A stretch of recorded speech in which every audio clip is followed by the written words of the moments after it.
sabon at keso, may prutas sa aming lapat.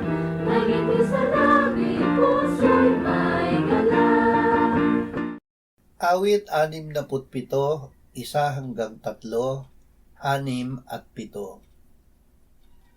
Ang Diyos naway mahabag sa atin at tayo'y pagpalain, at pagliwanagin nawa niya ang kanyang mukha sa atin, upang ang iyong daan ay malaman sa lupa, ang iyong pagliligtas sa lahat ng mga bansa. Purihin ka nawa ng mga bayan, O Diyos. Purihin ka nawa ng lahat ng mga bayan. Nagbigay ng kanyang bunga ang lupa. Ang Diyos, ang ating Diyos, sa atin ay nagpala. Ang Diyos ang sa amin ay nagpala. Matakot sa Kanya ang lahat ng mga dulo ng lupa. Maraming bunga dahil kay Jesus.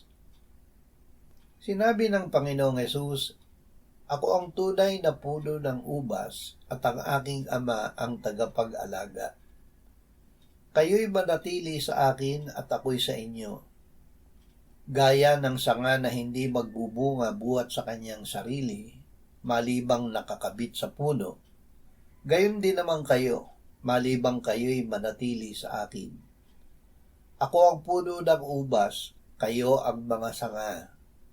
Ang nananatili sa akin at ako'y sa kanya, ay siyang nagbubunga ng marami, sapagkat kung kayo'y hiwalay sa akin, ay wala kayong magagawa.